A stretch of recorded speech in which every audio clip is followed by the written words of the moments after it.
हाँ जी, according to this principle, I am repeating, according to this principle, the insured must take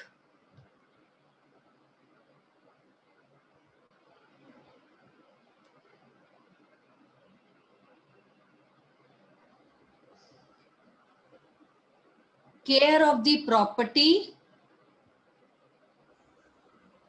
or subject matter of insurance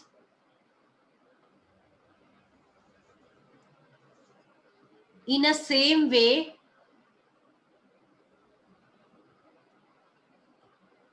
as he could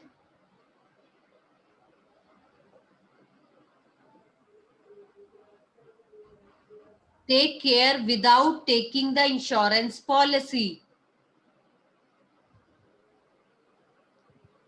आप किसके लिए लिखा रहे हो? Yes. आप किस टॉपिक के लिए लिखा रहे हो?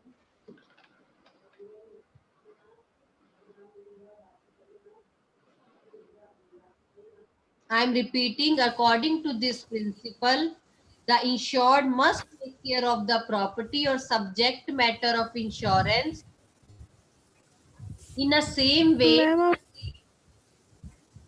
Yes. मैम आप किसका करवा रहे हो contribution? Principle of mitigation. Okay ma'am. Vinay Chauhan. Yes, ma'am. New student. Yes, ma'am. Mute. Yes, ma'am. Mic mute करो. Noise आ रही है.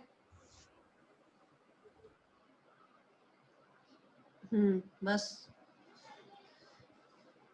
आई एम रिपीटिंग, हम principle of mitigation of loss कर रहे हैं. इसमें मैंने फर्स्ट लाइन लिखवाई है, मैं बार बार रिपीट कर रही हूँ. कुछ वॉइस प्रॉब्लम है तो मैं एक बार और रिपीट कर देती हूँ. According to this principle, the insured must take care of the property और subject matter of insurance in a same way as he took take care of without taking the insurance policy. इसी में आगे लिखिए, The insured should not become careless. The insured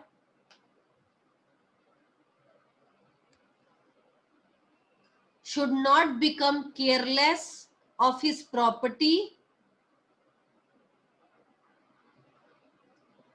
Careless of his property after taking insurance policy. After taking insurance policy.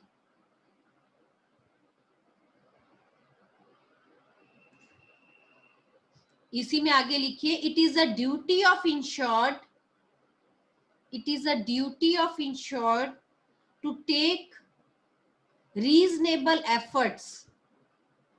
It is a duty of insured to take reasonable efforts and all the available precautions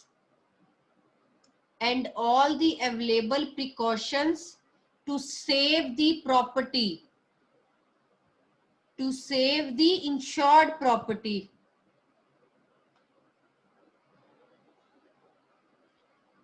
Means जिसने insurance policy ली है उसकी पहली duty होना चाहिए कि अगर loss हो भी रहा है तो वो बैठ के एक तरह की तमाशा मत देखे। उसका काम क्या है कि वो जो प्रॉपर्टी है उसको ज्यादा से ज्यादा सेव करने की कोशिश करे, ठीक है, अपनी प्रॉपर्टी को बचाने की कोशिश करे। अगर इंश्योरेंस नहीं लिया होता तो भी तो वो उसको सेव करता ना।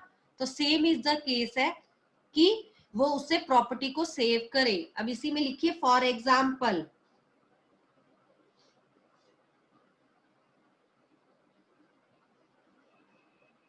if a person take life insurance policy, if a person take life insurance policy,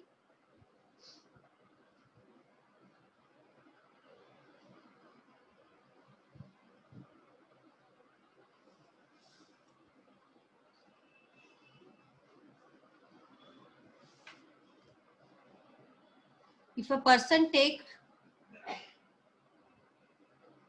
sorry, if the person take fire insurance policy for his house and fire breaks out,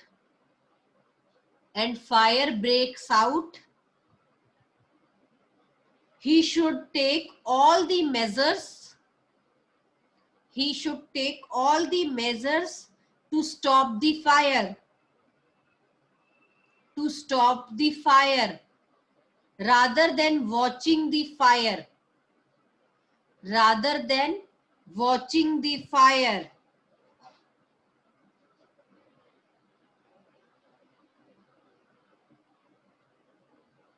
clear? कि उसे कोशिश करनी चाहिए कि fire को कैसे रोका जाए, फायर ब्रिगेड को बुलाया जाए। ऐसे नहीं कि देखी जाएगी मैंने तो इंश्योरेंस करवाया हुआ है, ठीक है ना। रादर देन वॉचिंग, उसको क्या करना पड़ेगा, अपना पॉसिबल मेजर्स लेने पड़ेंगे ताकि वो फायर से सेव हो सके। और अगर बाद में इंश्योरेंस क्लेम वालों को पता चला, कंपनी वालों को, कि इसने कुछ सेव नहीं किया, तो वो क्लेम देने से मना भी कर सकते हैं।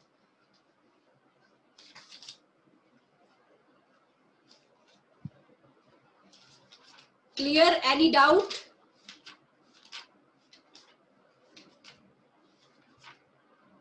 Yes, any doubt? No ma'am. जो न्यू स्टूडेंट्स ऐड ऑन हुए तो मैं उनको एक बार बता दूं, हमने प्रिंसिपल्स ऑफ इंश्योरेंस स्टार्ट किए थे। प्रिंसिपल्स ऑफ इंश्योरेंस, तो मैं एक बार सारे रिपीट कर देती हूँ। फर्स्ट प्रिंसिपल था हमारा अटमोस्ट गुड फेथ। जब इसमें टू पार्टीज होती हैं, insurer and insured. Insurer means वो पर्सन या वो इंडिविजुअल जो इंश्योरेंस कंपनी वाले होते हैं, जिन्होंने कंपनसेशन फॉर लॉस हमें पे करना है। और इंश्योर्ड वो इंडिविजुअल या फर्म होती है जिसे कंपनसेशन लेना है, ठीक है। जो इंश्योर्ड होता है उसे रेगुलर पेमेंट पे प्रीमियम पे करना पड़ता है, ठीक है। प्रीमियम जो अमाउंट होता है वो हम क्वार्टरली भी पे कर सकते हैं, मंथली भी पे कर सकते हैं, हाफ ईयरली भी, या ईयरली एनुअली भी कर सकते हैं। और इंश्योरेंस की जो ये प्रीमियम की पेमेंट होती है और ये पूरा जो कॉन्ट्रैक्ट होता है उसे इंश्योरेंस पॉलिसी कहा जाता है। और ये तभी मिलता है जब हैपनिंग ऑफ द इवेंट हो जाए, इन केस ऑफ फायर और मैरीन। मोस्टली इस चैप्टर में हम थ्री टाइप्स की इंश्योरेंस पढ़ेंगे, life insurance, fire insurance and marine insurance. Life insurance सबको पता है, फायर इंश्योरेंस भी सबको पता है कि फायर से रिलेटेड होती है, एंड मैरीन इंश्योरेंस मीन जो शिप्स से रिलेटेड होती है। अब इसमें हमने प्रिंसिपल्स ऑफ इंश्योरेंस स्टार्ट किया, जिसमें फर्स्ट पॉइंट था principles of utmost good faith. ये प्रिंसिपल कहता है कि जो इंश्योरेंस का कॉन्ट्रैक्ट है वो किस पे बेस्ड है, on the basis of faith पे है। अगर दोनों पार्टीज में फेथ नहीं होगा तो इंश्योरेंस का कॉन्ट्रैक्ट का कोई फायदा नहीं है। तो दोनों पार्टीज को एक दूसरे का रिगार्ड करते हुए सारी इंफॉर्मेशन डिस्क्लोज करनी चाहिए। जो भी मटेरियल फैक्ट्स हैं उनके, वो एक दूसरे को टर्म्स एंड कंडीशंस के साथ बताने चाहिए। अगर ऐसा नहीं करते तो वो क्लेम जो इंश्योरेंस का होगा या वो कॉन्ट्रैक्ट आपका कैंसिल हो जाएगा, वॉइड हो जाएगा। फॉर एग्जाम्पल हमने इसमें लिया था लाइफ इंश्योरेंस का। एक पर्सन ने अपनी लाइफ इंश्योरेंस करवाई और उसने इंश्योरेंस करवाते वक्त मेंशन नहीं किया कि उसे हार्ट की प्रॉब्लम है और उसे हार्ट अटैक हो जाता है और उसकी डेथ हो जाती है तो क्लेम नहीं मिलेगा। क्यों? क्योंकि पॉलिसी लेते वक्त उसको हार्ट की प्रॉब्लम थी और उसने डिस्क्लोज नहीं करी।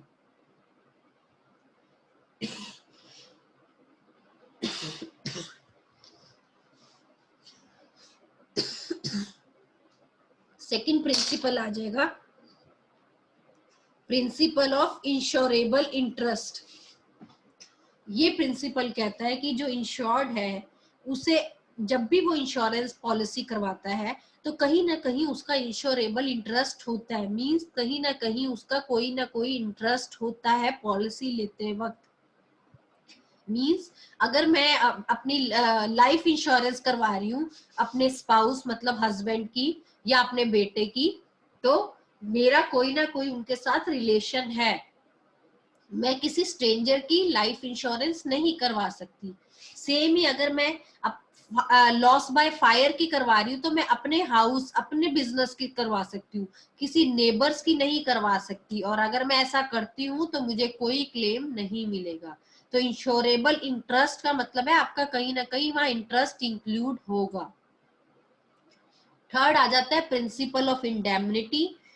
ये प्रिंसिपल कहता है कि insurance is not a contract of making profit. मतलब इंश्योरेंस प्रॉफिट अर्न करने के लिए नहीं बनाया, बल्कि इंश्योरेंस तो आपके लॉसेस को कवर अप करने के लिए बनाया गया है, ताकि आपकी जो पोजीशन है फाइनेंशियल पोजीशन वो सेम हो जाए जैसे पहले थी, लॉस से पहले थी।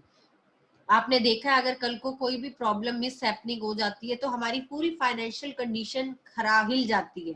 अगर आपने इंश्योरेंस करवा रखा होता है तो आप उसी पोजीशन पे वापस से आ जाते हो।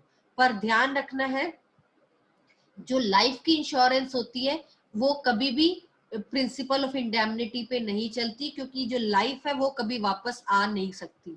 तो इसलिए प्रिंसिपल ऑफ जो इंडेमनिटी का है वो लाइफ इंश्योरेंस पे नहीं चलता, बाकियों पे चलता है। ठीक है, नेक्स्ट प्रिंसिपल आ जाएगा हमारा कॉज प्रॉक्सिमा। कॉज प्रॉक्सिमा का प्रिंसिपल कहता है कि जो आप कॉज या जो आप रीजन दोगे इंश्योरेंस पॉलिसी लेते वक्त, जो इंश्योरेंस कंपनी है वो उसी को ही फॉलो करेगी। आपने कहा कि मुझे इस चीज से लॉस होने का खतरा है, मेरा इंश्योरेंस पॉलिसी उस चीज से लो, तो आपने जो रीजन दिया होगा आपको उसी से ही पॉलिसी का क्लेम मिलेगा। अगर कोई और रीजन से आपको नुकसान हुआ तो आपको कोई क्लेम नहीं मिलेगा। जैसे मैंने इसमें बहुत अच्छा एग्जांपल समझाया था, अगर आपने मैरीन इंश्योरेंस पॉलिसी ली है अपने वीट बैग्स की, मान लो वीट बैग्स आ रहे हैं, आपने वीट मंगवाया है दूसरी कंट्री से या कहीं से भी, और आपने इंश्योरेंस करवाई कि अगर ये पानी से खराब होंगे तो मुझे क्लेम मिलेगा, लेकिन वो पानी से खराब होने के बजाय जो चूहे हैं, रैट है, उन्होंने उनको खराब कर दिया, तो चूहों की वजह से अगर वो खराब होगा तो आपको कोई क्लेम नहीं मिलेगा। और वही चूहे अगर उस शिप में होल कर देंगे और पानी भर जाएगा और वीट खराब हो जाएगा तो आपको क्लेम मिल जाएगा। क्यों? क्योंकि वीट किससे खराब हुआ है? पानी से। तो सेम इज द केस है, जो आप रीजन, जो आप कॉज दोगे इंश्योरेंस पॉलिसी लेते वक्त, तो उसी रीजन से अगर आपको लॉस होगा तो ही आपको क्लेम मिलेगा, नहीं तो क्लेम नहीं मिलेगा। नेक्स्ट था हमारा principle of subrogation. Principle of subrogation कहता है कि इंश्योरेंस जो है वो प्रॉफिट अर्निंग के लिए नहीं है। अगर आपको लॉस हो चुका है और आपको उसका कंपनसेशन मिल गया है, लेकिन कंपनसेशन मिलने के बाद मींस सारे क्लेम सेटलमेंट होने के बाद अगर आपको अपने सामान में से कोई भी रिकवरी मिलती है तो वो आपको किसको देना पड़ेगा? इंश्योरेंस पॉलिसी वालों को देना पड़ेगा। मींस हमारे यहाँ लॉस बाय फायर हुआ और 1 लाख का नुकसान हुआ और इंश्योरेंस क्लेम ने हमें 1 लाख दे भी दिया, लेकिन बाद में हमने वही सामान जो थोड़ा बहुत ठीक था उसको बेच दिया 10,000 में, तो वो जो 10,000 रुपीज है वो हम नहीं रख सकते। क्यों? क्योंकि हमें क्लेम ऑलरेडी मिल चुका है। तो वो जो 10,000 अमाउंट है वो किसको जाएगा? इंश्योरेंस कंपनी को जाएगा। नेक्स्ट आ गया प्रिंसिपल ऑफ कंट्रीब्यूशन। ये प्रिंसिपल कहता है कि पर्सन जो है वो एक से ज्यादा इंश्योरेंस पॉलिसी करवा सकता है, जिसे डबल इंश्योरेंस भी कहते हैं। मींस मैंने कंपनी ए से भी इंश्योरेंस करवा लिया, कंपनी बी से भी करवा लिया, फॉर अ सेफ्टी साइड हम करवा लेते हैं, ठीक है। तो हमने 2 कंपनी से इंश्योरेंस करवा लिया, लेकिन अगर लॉस होगा तो दोनों जो कंपनीज है वो मिल के कॉन्ट्रीब्यूट करेगी, आपको एक्स्ट्रा पैसा बिल्कुल भी नहीं मिलेगा। क्योंकि इंश्योरेंस जैसे मैंने अभी बताया आपको प्रॉफिट अर्न करने नहीं देती, जितना लॉस होगा आपको वो दोनों पॉलिसीज में से आपको प्रोपोर्शनेट अमाउंट में उतना मिल जाएगा। इसके लिए हमने फॉर्मूला भी एक लिखा था कि जितना भी आपने जो सम है वो एश्योर्ड करवाया है upon total number of sum assured multiply actual loss. Means अगर 2 कंपनीज है, मैंने एक से 1 लाख का लॉस कवर अप करवाया है और दूसरी कंपनी से मैंने 50,000 का लॉस कवर करवाया, लेकिन मुझे लॉस कितने का हो गया? 75,000 का। तो थोड़ा कंपनी ए देगी, थोड़ा कंपनी बी देगी, पर किस उसमें देगी? वो फॉर्मूले से देगी कि 1 लाख मैंने ए कंपनी से करवाया, 1 लाख डिवाइड बाय टोटल कितना है दोनों से करवाने का? 150 मल्टीप्लाई 75,000, तो वो आ जाएगा 50,000। सेम ही कंपनसेशन बी से कितना मिलेगा? मैंने बी से कंपनी से 50,000 का इंश्योरेंस करवाया था, अपॉन टोटल कितना है दोनों कंपनीज का? 1,50,000 मल्टीप्लाई अगर हम कर देंगे 75,000 तो वो निकल के आ जाएगा 25,000। तो ऑब्वियस है 50,000 उस कंपनी से मिला, 25 उससे मिला, तो मेरा 75 लॉस मुझे मिल गया। तो ये होता है कॉन्ट्रीब्यूशन करना, ठीक है। और लास्ट आ गया, आज ही हमने अभी किया है, मिटिगेशन ऑफ लॉस। ये प्रिंसिपल कहता है कि जो इंश्योर्ड है उसको अपनी प्रॉपर्टी की केयर ऑफ करनी पड़ेगी, वैसे ही अगर इंश्योरेंस उसने ना लिया होता जैसे वो पहले करता था, ठीक है। अगर वो केयरलेसली दिखाता है, केयरलेसनेस दिखाता है अपनी प्रॉपर्टी में eight the time of loss, जब हो रहा है, ठीक है, आग लगी है और मैं फायर इंश्योरेंस वालों को फोन नहीं कर रही, मैं कह रही हूँ लगने दो आग, क्यों? क्योंकि मैंने तो इंश्योरेंस ले रखा है। और ऐसा अगर इंश्योरेंस कंपनी वालों को पता चलता है तो वो मुझे कोई क्लेम नहीं देंगे। तो हमारा मेन मोटिव क्या होता है कि जितना लॉस है उसे कम किया जाए, बजाय बढ़ाने के उसको कम किया जाए। क्लियर? 7 के 7 principles very very very important, सारे टिप्स पे होने चाहिए। इनसे रिलेटेड काफी केस स्टडीज आती हैं। फॉर एग्जाम्पल मैं एक आपके सामने बताने लगी हूँ। A company took fire insurance policy of 5 lakhs। 5 lakhs की हमने फायर इंश्योरेंस पॉलिसी ली है। After 3 months due to fire the insured suffer a loss of 2 lakh। हमने 5 लाख की पॉलिसी ली थी पर 2 लाख का हमें नुकसान हो गया। How much money will company will compensation and why? अब बताओ कंपनी कितना पे करेगी? मैंने तो 5 लाख की इंश्योरेंस करवाई थी, बल्कि मुझे लॉस हुआ है 2 lakhs का, तो कंपनी मुझे कितना पे करेगी?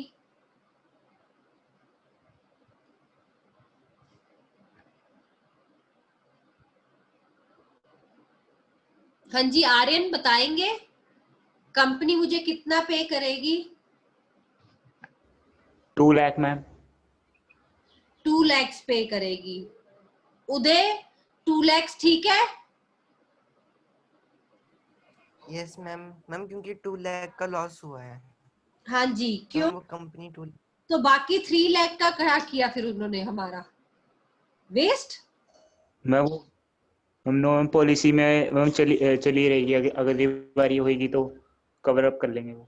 नहीं नहीं ये तो एक ही बार होती है, ऐसे नहीं कि हर साल मतलब तुम लॉस बाय फायर करवाते रहोगे, हर साल आग लगवाते रहोगे। ये मोस्टली क्लेम एक ही बार मिलता है। और अगर आपने जैसे 1 ईयर का 5 लाख का करवाया था तो साल में एक बार आपको 2 लाख का हो गया तो बस मिल गया। ये नहीं कि हर 2 महीने बाद आपका वो आग ही लगवा रहे हैं हम, हर बार थोड़ा ना क्लेम मिलेगा, एक बार लेना पड़ता है। और क्यों 3 लाख नहीं मिलेगा? क्योंकि हम मान के चलते हैं insurance is not a contract of making profit. वो प्रॉफिट अर्न करने के लिए थोड़ा ना इंश्योरेंस होती है। इंश्योरेंस तो सिर्फ जितना लॉस हुआ है हमें उतना कवर अप करने के लिए होती है। नेक्स्ट बताइए, the insured must take care of his goods and other things for which insurance is been taken as he was taking insurance policy. To which principle of insurance is this related? वो line सुन के आपने बताना है कि ये principal कौन सा वाला है। मैं रिपीट कर रही हूँ, the insured must take care of his goods and other things for which insurance is been taken as he was taking insurance policy.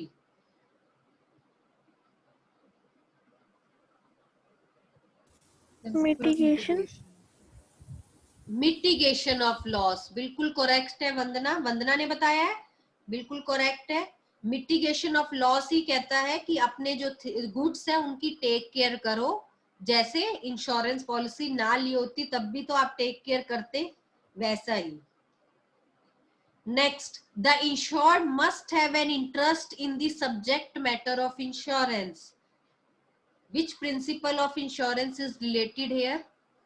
The insured must have an interest. Cause proxima. No. Insurance of principal insurable interest. The insured must have an interest in subject matter. Interest वाला point कौन सा था?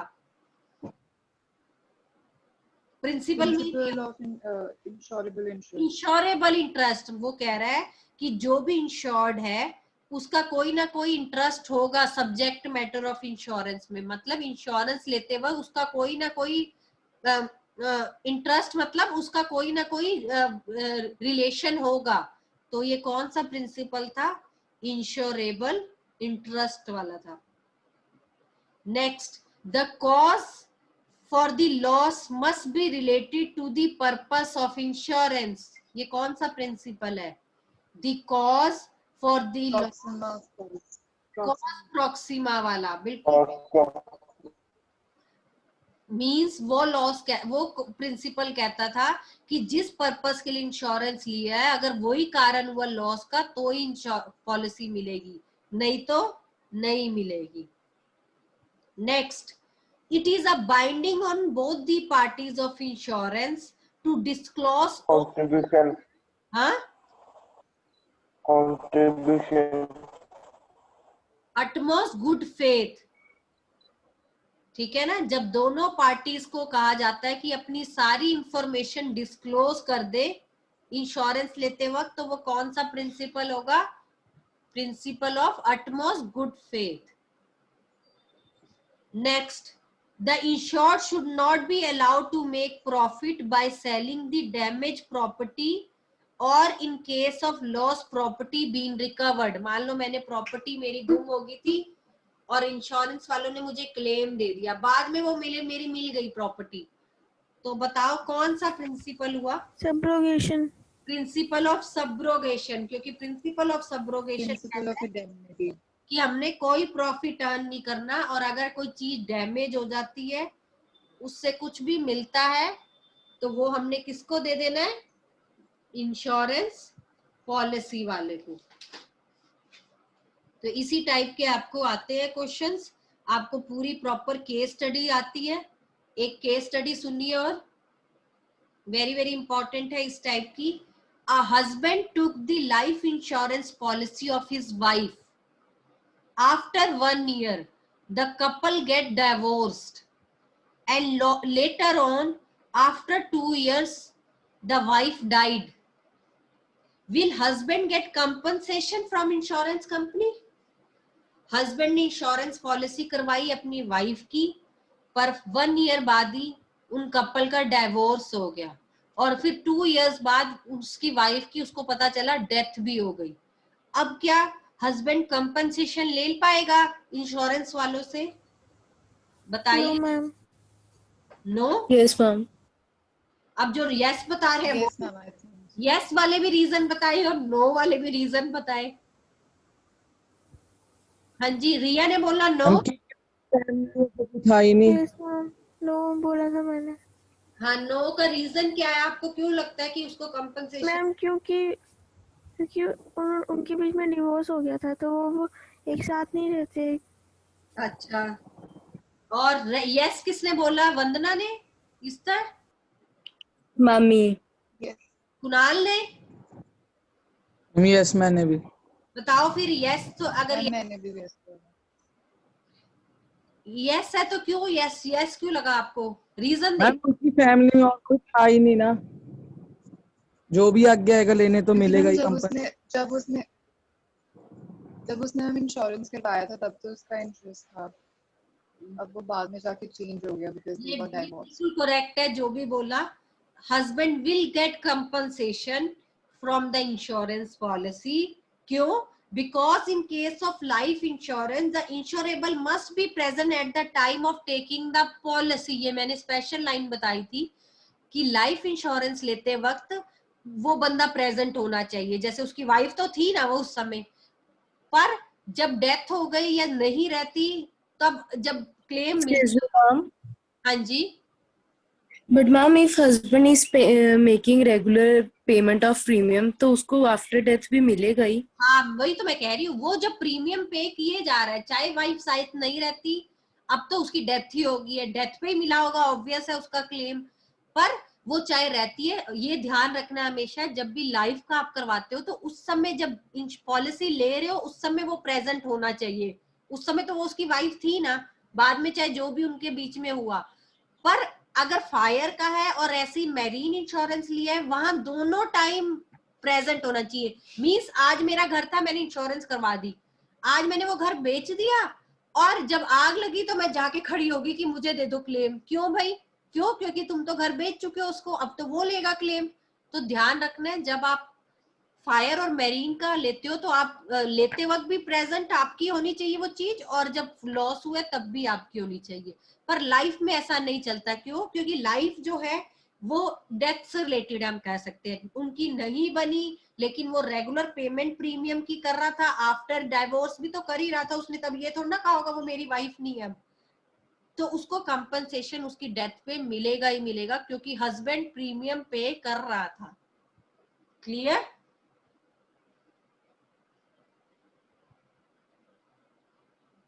हाँ जी, clear? Any doubt? No ma'am. No.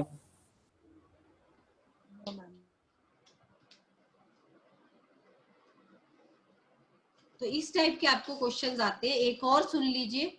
A transport company took an accident insurance policy for all its vehicles. A truck of that company carrying the oranges met with an accident. Due to that accident, there was no damages to the oranges, but oranges were unloaded from that truck and reloaded to another. Due to time wasted in unloading and reloading, the oranges get spoiled. Will the company get compensation for the loss of damages?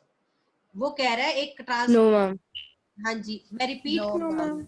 एक transport company है जिसने accident policy ले रखी है अपने सारे vehicles की। उसके एक व्हीकल्स का एक्सीडेंट हो गया जिसमें ऑरेंजेस रखे हुए थे और ऑरेंजेस को कुछ भी नहीं हुआ उस एक्सीडेंट में, फिर उन्होंने दूसरा ट्रांसपोर्ट मंगवा के सारे ऑरेंजेस उसमें ट्रांसफर किए, और ये ट्रांसफर और लोडिंग अनलोडिंग में वो ऑरेंजेस तब खराब हुए। तो बताओ क्या उसे उस समय का कंपनसेशन मिलेगा? No no ma'am. मैम। नहीं नो मिलेगा। मैम। तो मैम नहीं मिलेगा, क्यों? क्योंकि ऑरेंजेस क्योंकि एक्सीडेंट की वजह से स्पॉइल नहीं हुए। वो क्यों स्पॉइल हुए? लोडिंग और अनलोडिंग की वजह से। तो यहाँ रीजन क्या दिया था उन्होंने? अगर एक्सीडेंट में खराब होंगे ऑरेंजेस या एप्पल जो भी है तो मिलेगा। तो यहाँ रीजन चेंज हो गया ना, लोडिंग अनलोडिंग में खराब हुआ है। तो देखो ये प्रिंसिपल भी बताना है और रीजन भी बताना है। तो प्रिंसिपल कौन सा हो? यहाँ कॉस प्रोक्सिमा वाला प्रिंसिपल हुआ, क्योंकि रीजन हो गया, प्लस नहीं मिलेंगे क्योंकि उस रीजन से तो हुए ही नहीं थे खराब। क्लियर? तो इस टाइप के आपको केस स्टडीज आती है इस चैप्टर में। तो उसके लिए आपको थ्योरी पता हो जो मैंने लिखवाई है, क्योंकि कोई भी प्रिंसिपल पूछेंगे आपने प्रिंसिपल तो बता ही देना है, रीजन बता देना है। तो रीजन